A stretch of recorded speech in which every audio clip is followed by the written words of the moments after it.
of how we use social media. It's not just about the platforms themselves.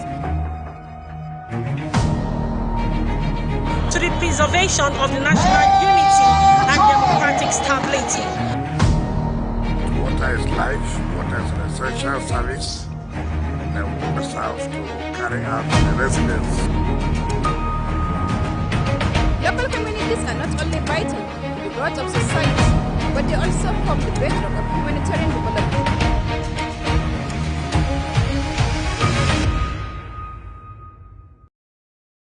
Hello and welcome to The Reporter, a news and current affairs program that goes beyond the headlines, bringing reporters from the field to give first-hand accounts and in-depth analysis of unfolding issues, correspondence, perspectives, ensuring balance, credible and comprehensive storytelling. Welcome once again. I am Anieti Patrick. On this edition of the program, a fresh crisis may be brewing within the obedience movement as a faction of the group has announced the expulsion of former Labour Party presidential candidate Peter Obi alongside his ally Yunusa Tanko. The group says it is not tied to any political party and cannot follow Obi's movement across political platforms. Our political correspondent Ubong Usara has more. At a meeting in Abuja, members of a faction of the Obedient Movement announced the dissolution of leadership structures they describe as unauthorized and operating outside the founding framework of the movement. The group says individuals who assumed leadership roles without the consent of the regional founders are no longer recognized by the movement. From that perspective, I want you to see it. We introduced the Obedient Movement in 2022. We sold Peter Obi to Nigerians. It is also time we are selling the Obedient that started the game. Before we adopted Peter Obi, we started as Obedient, OBE. Among those listed are former Labour Party presidential candidates Peter Obi, Yunusa Tanko, and others appointed under what the group described as an unauthorized leadership structure that emerged after the 2023 general elections. The democracy of Nigeria cannot be dropped on the head of Peter Obi as an individual. God forbid, what if Peter Obi sleeps and never wakes up? Are you telling us that the Nigeria that is possible is dead? No! A movement cannot be about one person. The movement of the obedient people is about a Nigeria that is possible. So we are trying to push that narrative, and I want all blind political loyalists in the Nigerian space to understand that blind loyalty in politics cannot help Nigeria provide good governance, quality leadership, and the respect for the rule of law. He added that the Obedient Movement worldwide is not a platform for personal political advancement, nor is it an instrument to be controlled by an individual or group for private gains. The faction insists that the movement remains people-driven and has called on members, institutions, and security agencies to recognize what it described as a newly restructured leadership of the group. Ubong Usoro, Global TV News. And joining me live in the studio is Ubong Usoro to bring us up to speed on what this means in the political space with what's going on. Hello, Ubong. It's good to have you join me. Thank you so much, and it's always a pleasure to come on your program. There's a whole lot happening, and you've been a political correspondent with the build-up to 2027. I'm really worried about what this Obi movements will look like, because we know what it was like for 2023. And is the reported expulsion of Peter Obi right now a sign of deepening cracks within the obedience movement? Because we know he's left the Labour Party to the ADC, right? And then, of course, rumors, I don't know how true is that. They have to clarify me on that. I'm also leaving, and then this other movement is left. You see, he's right on the NDC. It's a whole lot of concern with the movement ahead of 2027 elections. So, what would it look like for the obedient movements who so much believe in his person and his movements across parties? Yeah, I think specifically it shows the fragmentation that comes with this movement, because what happens is that, for instance, in the Labour Party, Peter Obi nominated some persons into the leadership of the Labour Party, and these persons were obedient members, right? And when he moved to the ADC, not all of them moved. One of them is Barry, who worked in that regard. And now Peter Obi went to the NDC, like this person said on air, Bolaji Abdullahi, who's the National Public Secretary of the ADC. He said that Peter Obi nominated the National Organizing Secretary. Peter Obi nominated the Deputy NPS, that's the National Public Secretary, Jackie Wires, into the NDC and ADC, and now he has moved to the NDC. So these persons face conflict of justice. They are here in the party doing the work, getting the experience, and all of a sudden he has moved. Are they going to follow him to move? Are they going to support a party? So it puts them in some level of, you know, and that's one of the things that this Dr. Barry said at the Obedience meeting, that they cannot keep following you from one party to the other, because they just got here, they are already settling down, and they are just moving them to the next one. So do you expect them to just keep moving and keep moving and keep moving? So fundamentally, they said that for now they are dissociating themselves from you, waiting for what will happen in 2027. If at the end of 2027 you are the only viable candidate, they will come back and support you. But it just shows that the group has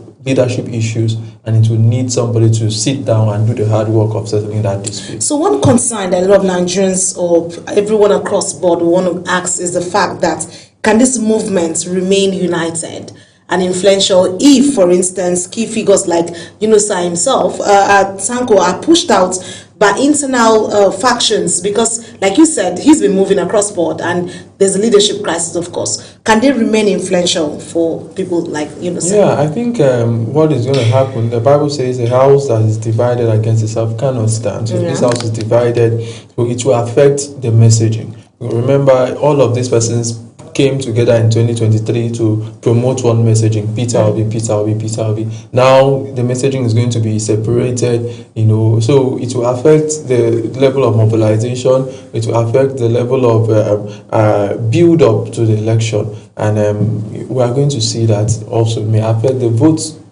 You personally just took them because about asking you the build-up to 2027 election. Of course, we saw the number of votes that the obedience movement brought into the 2023 election, and the build-up to 2027, concerns have been raised, questions have been asked. Can that really affect the political strength of the build-up to 2027? Of course, which is basically what you've said. A house that is scattered, united we stand, of course, like we always say, divided we fall. And I think it's high time, from your conversation with me right now, is that Peter Obi has to know where he's standing. We can't keep going in circles, because for me, it looks like, I don't know, I'm just saying, from all indication, the way it looks like he's looking at basically interests from his perspective. Not but in leadership, which is one of the things the group said, you have to be able to solve disputes. You cannot just keep moving when there's things don't go your way. As a leader, you have to, and that's what fundamentally what this group were saying. We moved with you, because of you we came to the Labour Party. Most of us left other parties to come to the Labour Party, and you moved again to the ADC. Okay, some followed you, and now you moved again. What assurances do we have? And Peter Obi himself has said he's ready to keep moving to any other party until he serves the Nigerian people. And some persons along the way will get tired. There are persons that will move with you 100 times, but there are persons that will get tired. So the question for me is, at what point do you think Peter Obi will find stability and feel that he's at home to be able to lead the Nigerian people? And that's the question they ask. If you cannot stabilize political party, can you stabilize Nigeria with the ethnic group divide and all of the issues we have? So that's the question the obedience group are asking. Interesting one, Ubong. Thank you so much, but you need to stay with me because I have a whole lot lined up for you. Meanwhile, let's talk about some legal issues. Omoleri Shure has asked Justice Mohammed Umar of the Federal High Court, Abuja, to rescue himself from his ongoing trial instituted by the Department of State Services, DSS, in Abuja. Ubong Usoro was there again and tells us more. The request followed Justice Umar's ruling, dismissing Showere's no-case submission in the alleged cyber-stalking and cyber-bullying case linked to President Bola Tinubu. Speaking after the court session, Showere maintained that the charges against him were politically motivated and insisted he would continue to defend his rights and freedom of expression. Whatever it will cost, we'll give it to it. And we already know their position, like I said. We knew from day one what this was all about. And we knew from day one that the DSS was in cahoots with those who filed the charges and the people who are presiding over the charges. So don't worry about me. Don't leave this place, except those of you who, of course, are going to be happy that the judge did something for you. Don't leave this place thinking that anything will stop. We are going to get harder against them until we liberate our country. Lead counsel to Sowore, Marshal Abubakar, also faulted the ruling of the court, arguing that the defense was dissatisfied with the handling of the matter and had formally requested the judge to step aside from the case. My lord held in his ruling that the prosecution has established a prima facie case that warrants us to enter a defense. That is new learning to me. It does not conform to the law as we know it and the requirements or justification for a no-case submission ruling. The case was adjourned to May 18, 2026 for continuation of hearing, although Sowore's legal team had informed the court that they already have another matter scheduled for the same day. Ubong Osoro, Global TV News. And of course, I still have Ubong Osoro with me in the studio. Let's talk a bit about these issues. Ubong, you were in court. Yeah, you heard from Sowore himself. Should judges handling politically sensitive matters, cases, step aside just because or when accused of being biased by the defense? Because we see this come out in most cases like that. Yeah, it is fundamentally the right of the defense to, suggest or to ask the court if he feels that this judge will not give him justice. He writes to the Minister of Justice and the Attorney General of the Federation for that case file to be reassigned. Okay. So it is practically all right. You could decide to go that route.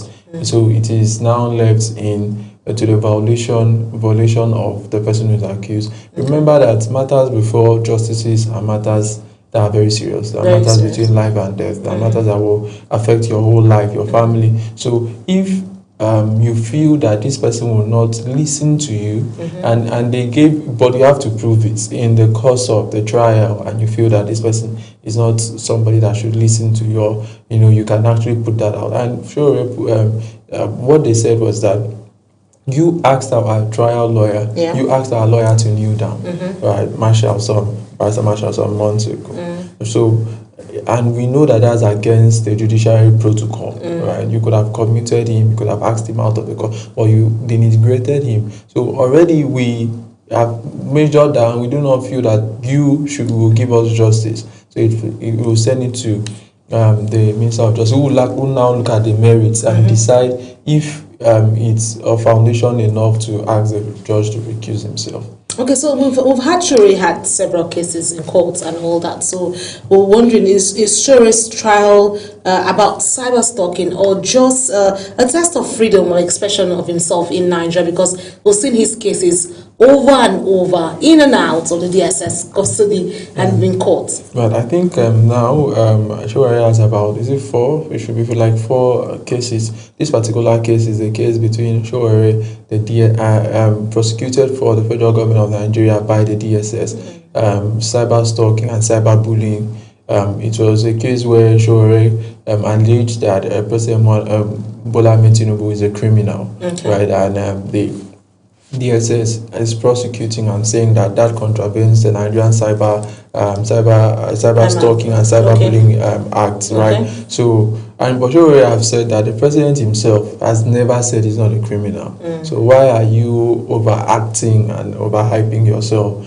So it falls within that realm. There are also cases about the Commissioner of Police prosecuting for Ned Nwoko. There's a case, there's a party cases. So, like you said, about lots of cases, and this one has been adjourned to May 18th. That same day, he has another case already, which he told his lordship, but his lordship still went on to fix the date. Okay, well, we hope that in the long run he gets justice. or justice is served to who deserves it the most. Thank you so much, Ubong, for coming up on the report. I will look forward to seeing you give us depths of stories across fields. Thank you so much, Ubong. Well, there you have it there with Ubong, and of course, let's talk a bit about the human angle stories on how Nigerians are feeling. The rising cost of fuel continues to place pressure on Nigerians, with commuters and transport operators struggling to cope with increasing transport fares and high cost of living. Many citizens say effects of fuel subsidy removal are still being felt across the country. Kabir Hassan has more. 2023, President Tinubu was elected as Nigeria's president. Shortly after his inauguration, he removed fuel subsidy as part of his administration economic reforms. Since then, fuel prices are sharply rising across Nigeria, with many Nigerians feeling the impact. Today we are out on the street of Abuja to hear what Nigerians can say about fuel subsidy and fuel hike across the country. Across major roads and bus stops, the effect of rising fuel prices continue to shape the daily lives of many Nigerians. For commuters, transportation has become more expensive, while commercial drivers say the operating costs are becoming increasingly difficult to manage. In some areas, passengers are forced to wait for long hours due to the shortage of vehicles on the road.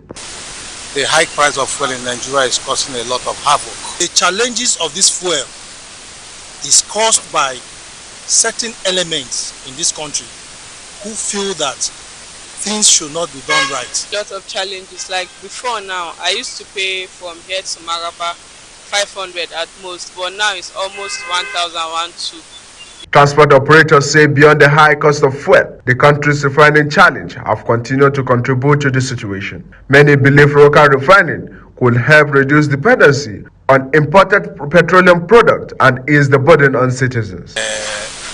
My income as a driver has reduced because some passengers refuse to pay according to the price of fuel. You get more, but when you buy fuel, you discover that there is nothing left for you. Trip has all these capacities with all the money the president is borrowing, and yet they cannot fix the refineries for us to have our fuel.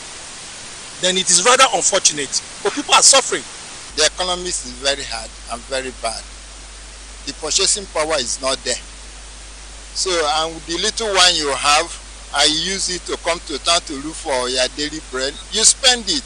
Some Nigerians are calling for stronger economic reforms and measures to cushion the hardship caused by rising prices. We have 3 refineries in Nigeria, no one is working.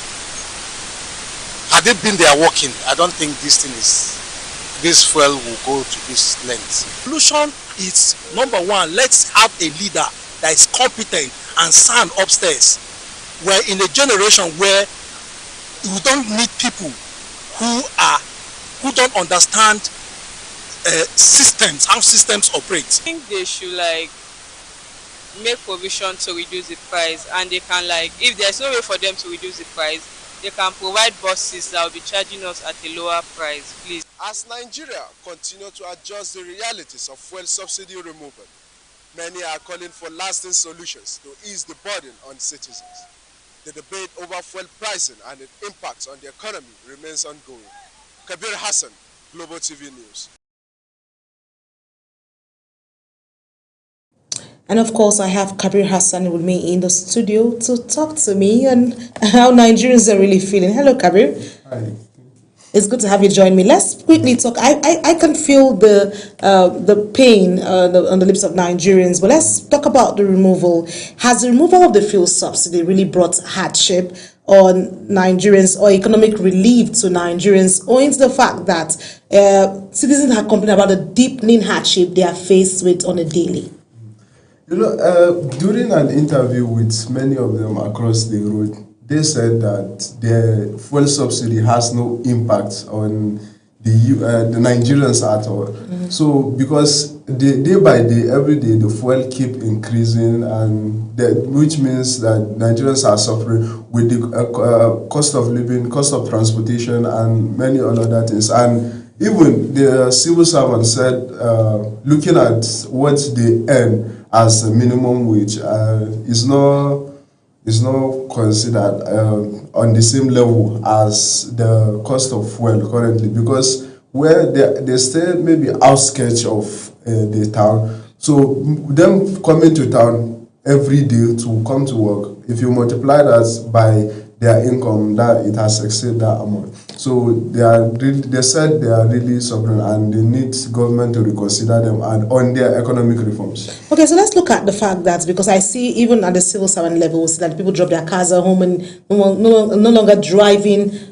so well like they usually drive on the roads. Could local refining and stronger economic reforms by the government be the key to reducing the cost of this economic hardship, or would that also ease off the burden for citizens? Yeah, in your opinion? Some people actually call for local refining because that's all what they are complaining. Because looking at the country, the world now currently is on the Middle East war crisis now over the Strait of Hormuz, and they think that fight cannot affect Nigeria because Nigeria has almost 3 refineries which are not functioning, and we have the crude oil which we can produce and resell to Nigeria. So why are we having that, why are we having that challenge to deal with the issue of fuel in Nigeria? So they urge the government to boost the refineries and let's produce the fuel we use and resell. We can even export it and sell it to other countries to generate more revenue too. And that also ease the burden of the financial hardship or the economic hardship Nigerians face with on a day. Thank you so much, Kabir, for your time. And also, we hope that the local refineries will come up and Nigerians will not need to clamor and cry over hardship melted. And then thank you so much for your time. Well, amazing there. We hope that the federal government looks into this and will find soft landing for Nigerians. Let's turn our focus to the foreign scene. The UK's political landscape is seeing significant shifts as results from yesterday's local election continue to roll in. Unlike a general election, the outcomes are emerging piecemeal, with Scotland and Wales yet to report. However, clear trends are developing across England. Deacon Michael, our UK correspondent, tells us more. The election concluded at 10 p.m. last night, and the story so far is one of fragmented politics. No single party has achieved dominant popularity. I'm live here at the polling unit, one of the polling units of the elections, of course, where we have voters coming in to vote, and this is just about a few minutes to 10 p.m. People are still coming in to vote for the candidates, irrespective of the parties they are supporting in this election. This shows you the transparency of the elections we have here in England. And one of the things that, of course, we get to see is that people are free to make the choices. We can't find security agencies here at the polling unit. People are voting for all they want freely without any influence. And of course, the exercise started at since 7 a.m. in the morning, and of course, just finishing in a few minutes from now. This shows you the transparency we could find here at the polling station. Reform Party is currently leading, capturing the most votes, a repeat of their performance in last year's local elections. Following behind is a cluster including Labour, Conservative, Liberal, Democrat, and the Green parties. This election underscores a notable fracturing, with vote dispersing across multiple parties. UK Prime Minister Sir Keir Starmer, while addressing the press, says he will not walk away and leave the country in chaos. The results are tough. They are very tough. And there is no sugarcoating this. We have lost brilliant Labour representatives across the country. These are people who put so much into their communities, so much into our party. Despite Labour's significant losses, including key councils like Westminster and Hartlepool, Keir Starmer insists he will remain. Meanwhile, the Prime Minister faces mounting pressure after his party's poor showing. Reform has seen considerable success, securing approximately a third of the declared seat. Labour, which defended the most seats, has lost nearly half of them. Parties are already spanning the result. Labour argues that midterm elections are often challenging and not indicative of future general election result. While there is some truth to that, the scale of labor's losses is undeniable. Edikan Michael for Global TV News. And joining me all the way from the UK is Edikan Michael to bring us in-depth on this. Hello, Edikan. How are you doing? Yeah, good evening. Good to have you. Brother, let's get to this conversation with Reform Party emerging as the surprise front-runner in the UK local elections. Is Britain witnessing the collapse of the traditional two-party system? Yeah, of course, UK is fast moving to multiple, giving room to multiple political parties in the election. What we saw yesterday between 7 a.m. to about 10 a.m. Was the people coming out to say, we do not want Labour Party, we do not want Conservative Party, which has been the dominant two political parties we have here in the UK. We saw the rise of a Green Party. This is a political party that barely had about 1,000 members when there's, of course, at the beginning of the year or that last year when they started the campaign. Well, we saw that people are looking for something new. For many people here, they feel the Labour Party has not delivered on their promises. And that's one thing that was very clear throughout the election yesterday. We saw that Reforms is a political party that has been speaking so loudly about illegal immigration into the country, and that the present government of Labour Party has not managed all of that properly. So then really people came out to say, no, we do not want that political party, Labour Party, in office. So this was just about local election where they elected the local councillors and mayor in some cities. We saw how Reform has led a lot of victories in major cities we have here in England and across UK as well. So it's a wave of, call it a tsunami, in the UK where Reforms are now taking the lead. And Labour Party said they will review. And some of the Labour Party members are even calling for the current Prime Minister, Keir Starmer, to resign because he is the leader of the party. And for them, he has not in any way lived to the expectations. So for people not to vote Labour Party, the angry party members are saying, Keir Starmer should resign. And of course, Keir Starmer said in the interview he had this morning that he will not walk away, that he will stay and fix the problem. Of course, whatever it is, whatever grievances that the people have, that is about democracy. And of course, he will continue to deliver on the promises of the people. So it's really a clear election. It was a peaceful exercise as well. Of course, everything went smoothly. Thank you so much, Edikan Michael, for that. I hope that Starmer gets to survive the party political pressure that is mounted on him right now. Like he said, he's not walking away, and we look forward to seeing how he manages through this particular pressure thrown at him at the moment. Thank you so much, Edikan Michael. That's the much we can take from you at the moment.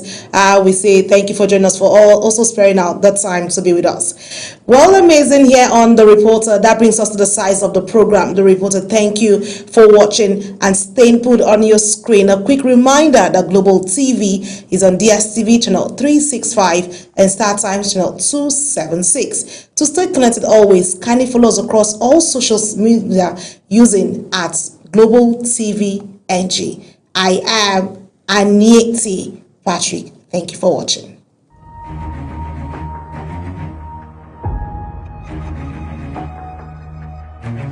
Be mindful of how we use social media. It's not just about the platforms themselves.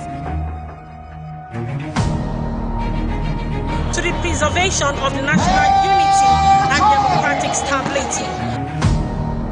Water is life, water is an essential service, and we must have to carry out the residents.